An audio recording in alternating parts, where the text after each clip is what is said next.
1 ఇక్కడ ఉంటాడు, నెంబర్ 2 అక్కడ ఉంటాడు, నెంబర్ 4 ఇక్కడ ఉంటాడు. వాడిని ఎత్తుకోవాలి. నాకు తెలుసా, నాకు తెలిస్తే నేను ఎత్తుకోగలుగుతాను. సిస్టంలో కూడా అంతే, లొకేషన్ తెలుసుకోవడం చాలా కష్టం అవుతుంది. అవన్నీ ఒక దగ్గర ఉన్నాయనుకోండి, తొందరగా రిట్రీవ్ చేయొచ్చు. అర్థమవుతుందా? అదే ఒకటే దగ్గర స్టోర్ చేసామనుకోండి, తొందరగా స్టోర్ కూడా చేయొచ్చు. తీసుకోవడం అంటే రీడ్ చేయడము, రైట్ చేయడము ఇబ్బంది అవుతుంది. ఇట్లా ఉంటే ఇవన్నీ వర్షం ఉండకపోతే ఇట్లా ఉంటే దీని ఏమంటారంటే నాన్ కాంటిగ్యూస్ అంటారు. నాన్ కాంటిగ్యూస్, నాన్ CONTIGUS కాంటిగ్యూస్, GUOUS వేరే స్పెల్లింగ్ అంటే కన్ఫ్యూజ్ అవుతుంది కానీ కాంటిగ్యూస్ అంటారు. నాన్ కాంటిగ్యూస్. ఓకే, నాన్ కాంటిగ్యూస్ అంటే ఏంటి? పక్క పక్కన లేవు అని. ఇదంతా మనకి ఎక్కడ వస్తుంది? మన ఆపరేటింగ్ సిస్టంలో సబ్జెక్ట్ వస్తుంది. దాంట్లో చదువుకుంటాం. ఆపరేటింగ్ సిస్టంలో కంటిన్యూస్ గా ఉండే ఏమవుతుంది, నాన్ కంటిన్యూస్ గా ఉండే ఏమవుతుంది, ఫ్రాగ్మెంటేషన్ అని రకరకాల టాపిక్స్ ఉన్నాయి. వచ్చినప్పుడు చూసుకోండి, సెకండ్ ఇయర్ వస్తుంది, పెద్ద వరి కాకండి. ఓకే, ఇవి ఇలా ఉంటే మనకి స్టోర్ చేయడం కష్టం అవుతుంది, రిట్రీవ్ చేయడం కష్టం అవుతుంది. వీటన్నిటి సేమ్ టైం కాబట్టి ఒకటే పేరు పెట్టుకుంటే, ఆ ఒకటే పేరులో దగ్గర దగ్గర స్టోర్ చేసుకుంటే, ఒకటే పక్కన స్టోర్ చేసుకుంటే స్టోర్ చేయడం ఈజీ అవుతుంది, రిట్రీవ్ చేయడం ఈజీ అవుతుంది. ఎందుకు? పక్క పక్కనే ఉన్నాయి కాబట్టి, ఎక్కువ దూరం ఉండదు కాబట్టి. మనం దూరం జంప్ చేయాలి. ఇప్పుడు ఆ నుంచి ఆడికి జంప్ చేసుకుంటూ వాల్స్ వస్తుంది. ఎట్లా? రిట్రీవ్ చేసేటప్పుడు అట్లా జంప్ చేయాలంటే ఎక్కువ టైం పడుతుంది కాబట్టి ఆ టైమింగ్ తగ్గించుకోవాలంటే read access time, writing time తగ్గించుకోవాలంటే మనం ఏం చేయాలి? పక్క పక్కనే స్టోర్ చేయాలి. అలా పక్క పక్కనే స్టోర్ చేసుకోవడానికి కావాల్సిన ఒక మెకానిజం ఏంటంటే అరేస్. అర్థమవుతుందా? అవి ఎట్లా స్టోర్ అవుతాయి చూడండి. ఒక డబ్బా పెట్టుకుంటుంది. డబ్బా పేరు ఏంటంటే అరే 1 అనుకోండి. అరే నెంబర్ 1, అరే 1 అనుకుంటే ఈ అరే 1 లో ఏమి ఉండాలి? 4 ఉండాలి కదా. 4 అంటే 4 ఇంటీజర్లు. 4 ఇంటీజర్లు ఎంత సైజ్ ఆక్యుపై చేస్తాయి? ఒక ఇంటీజర్ ఎంత ఆక్యుపై చేస్తుంది? 2 బైట్స్.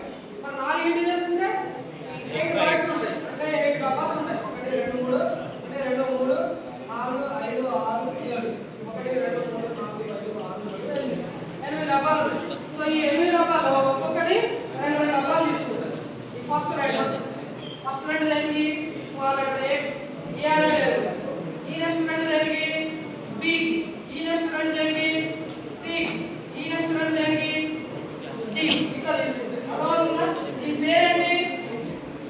ఈ మొత్తం పేరేంటంటే అరే 1. ఇది వేరియబుల్. ఇప్పుడు ఈ వేరియబుల్ ఏం చేస్తుంది?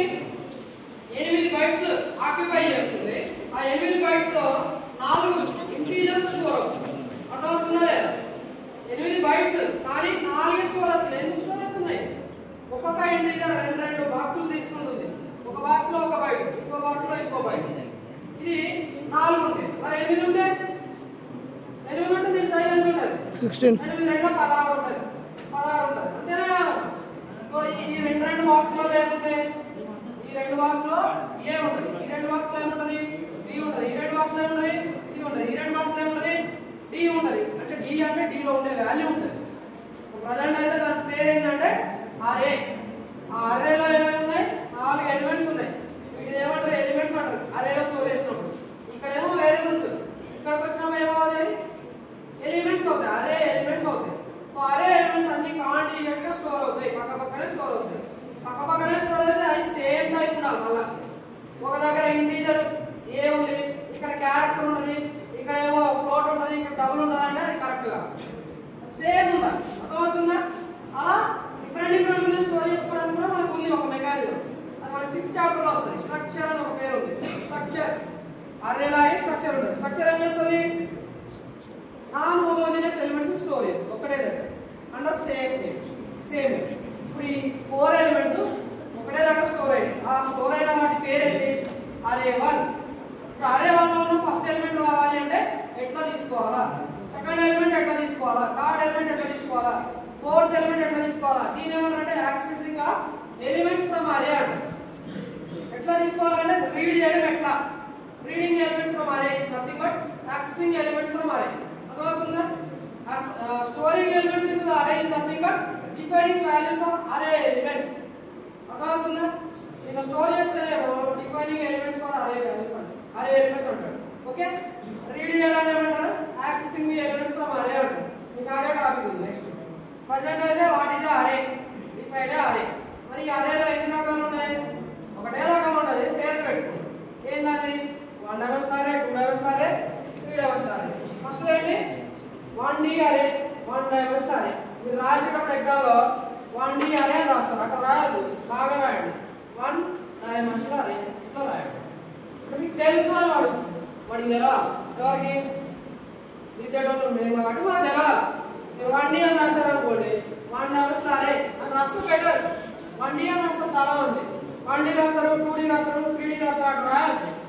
1 dimensional array బాగుంది అది చూడడానికి. ఇది ఏం తెలియదు ఏమంటాడు 1 dimensional array అంటారు. 1 dimensional array అంటారు కరెక్టా?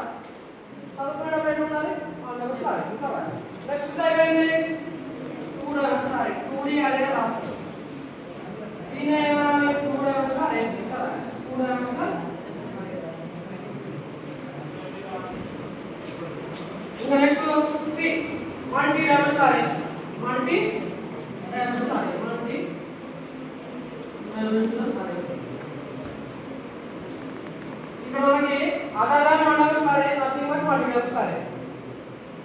1 dimensional array కాకుండా మిగతా ఏమైనా కూడా అన్ని కూడా multi-dimensional అవుతాయి. One of the example for multi-dimensional is 2 dimensional.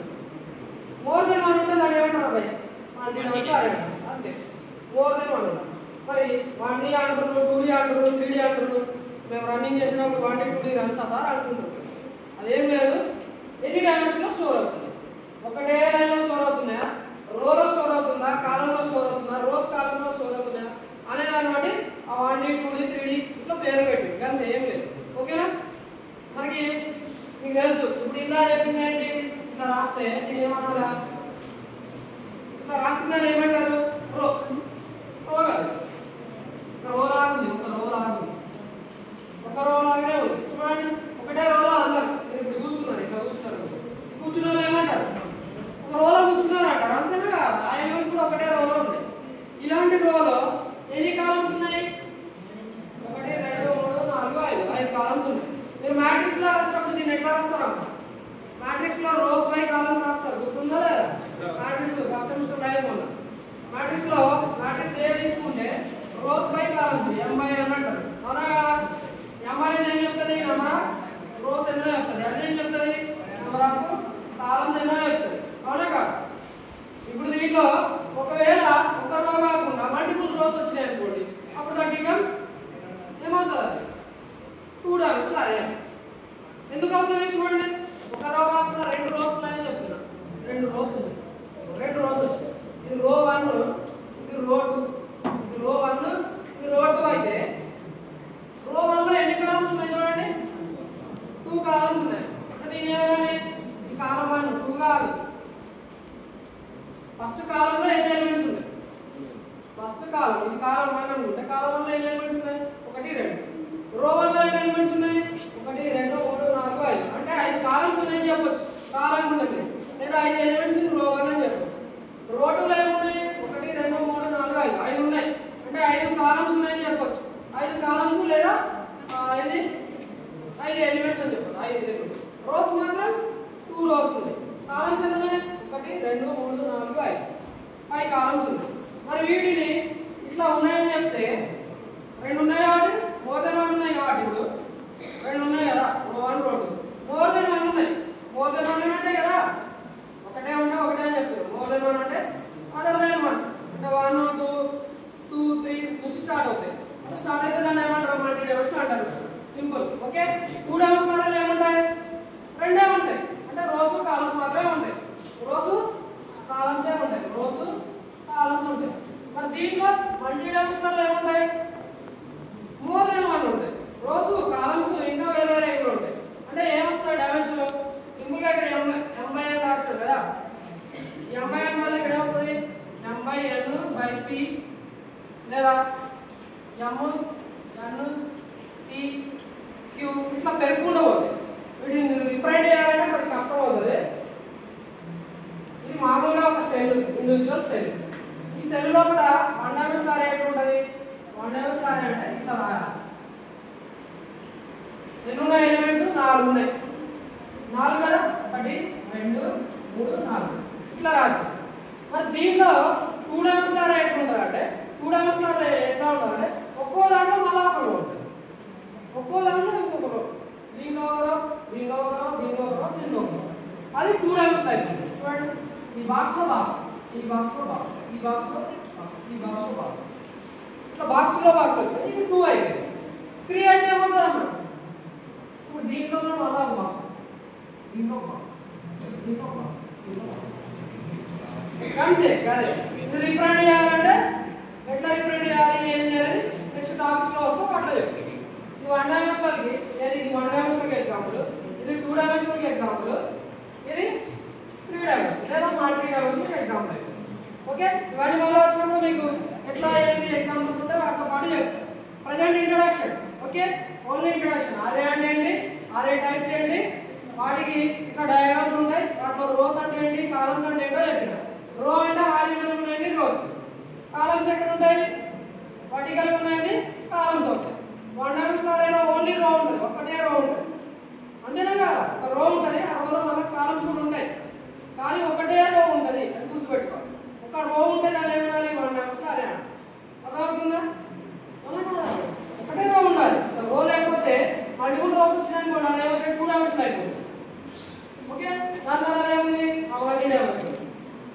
ఇప్పుడు టైప్స్